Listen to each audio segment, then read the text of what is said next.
Getting ready to buy or sell a home? Do you want to help support pro-life organizations? Then you need Real Estate for Life. Get a top-notch real estate agent and support pro-life causes. Go to realestateforlife.org to learn more.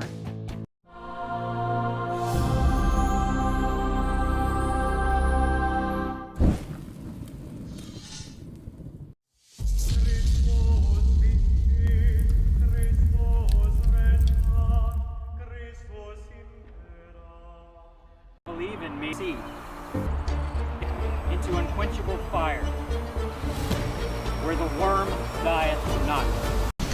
Glory to Jesus Christ. I have before you the icon of our Lord, the vine and the branches. And as you can see, Jesus is in the middle. He is the vine, and the apostles are the branches. And if you look closely at the icon, they're bearing fruit. Little grapes are coming down, and each one of the apostles is labeled. I love this icon. It refers back to John chapter 15. The Lord says, I am the vine, and you are the branches. Just as a branch cannot bear fruit unless it remains in the vine, neither can you bear fruit unless you remain in me.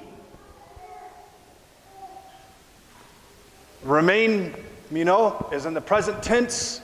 It means that you must continually remain in me. That's something that our Lord exhorts us to do on a continual basis. Otherwise, we will not bear fruit. I want you to think back to the beginning of the early church as it was developed. Jesus, as we're told, called Peter and his brother Andrew. And he told them, follow me and I shall make you fishers of men.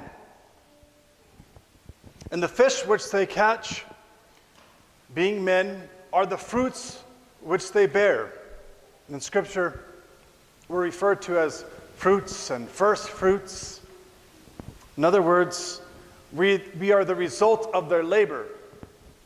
Jesus says to the apostles in John chapter 5, look up at the fields, they are ripe for harvesting.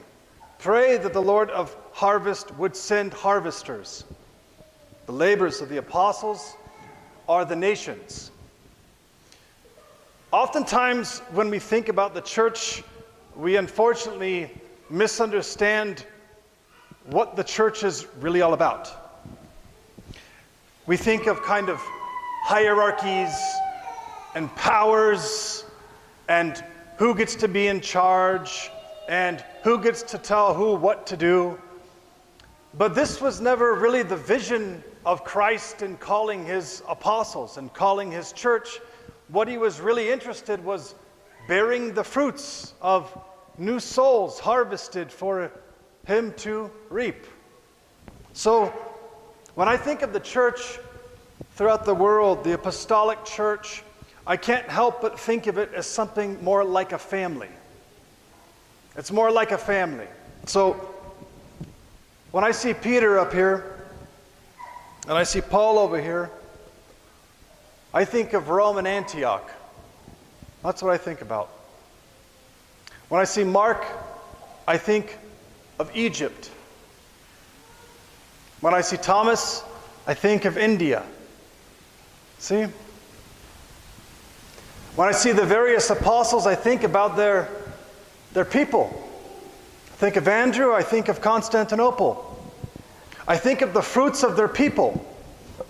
And I think of this as an extended family of God throughout the world. Led from one apostle down through the next. I find it incredible to think about how each one of the apostolic churches throughout the world can trace their lineage back to one of these holy apostles.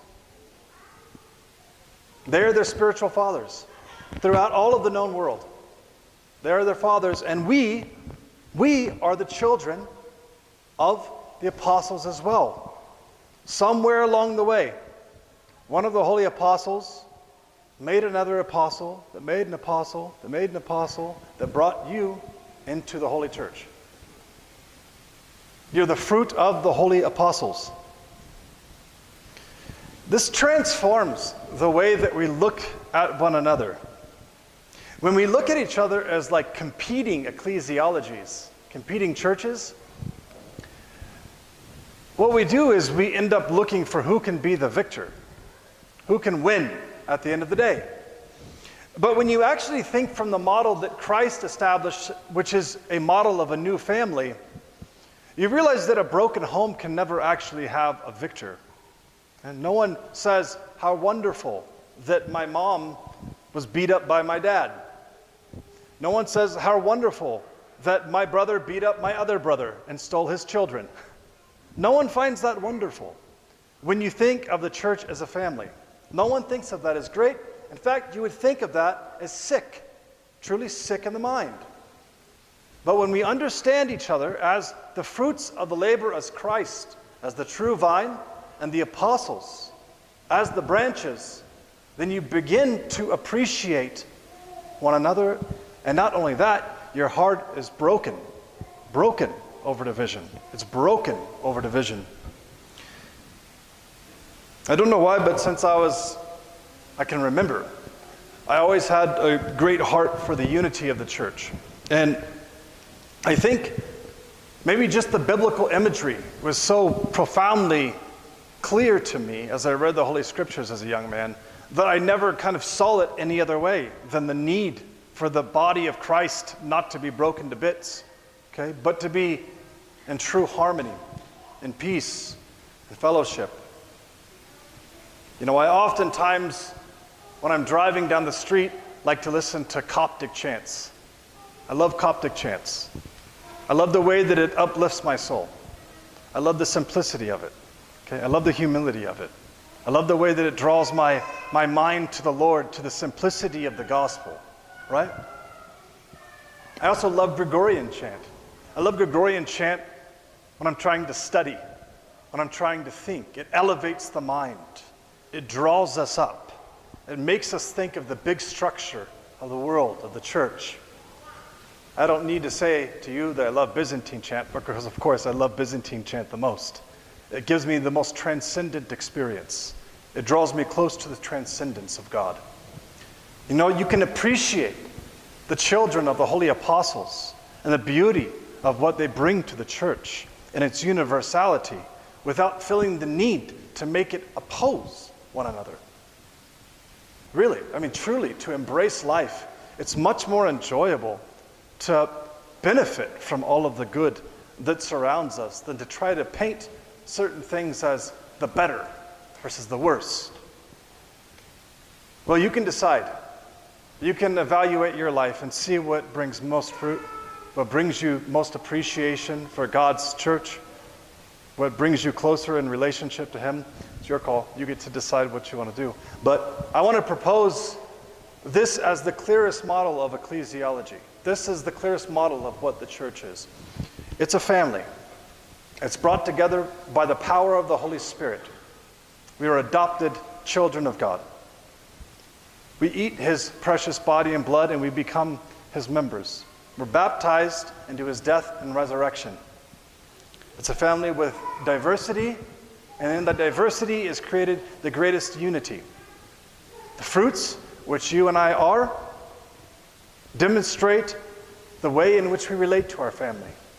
If the fruits which we bear are peace and joy and gentleness and kindness and long-suffering and humility, patience, then we're bearing the fruits of a healthy family.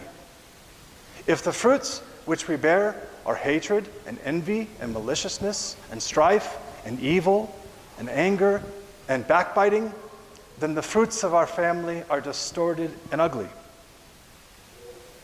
We get to choose what kind of fruits we want to bear in our family by remaining in Christ.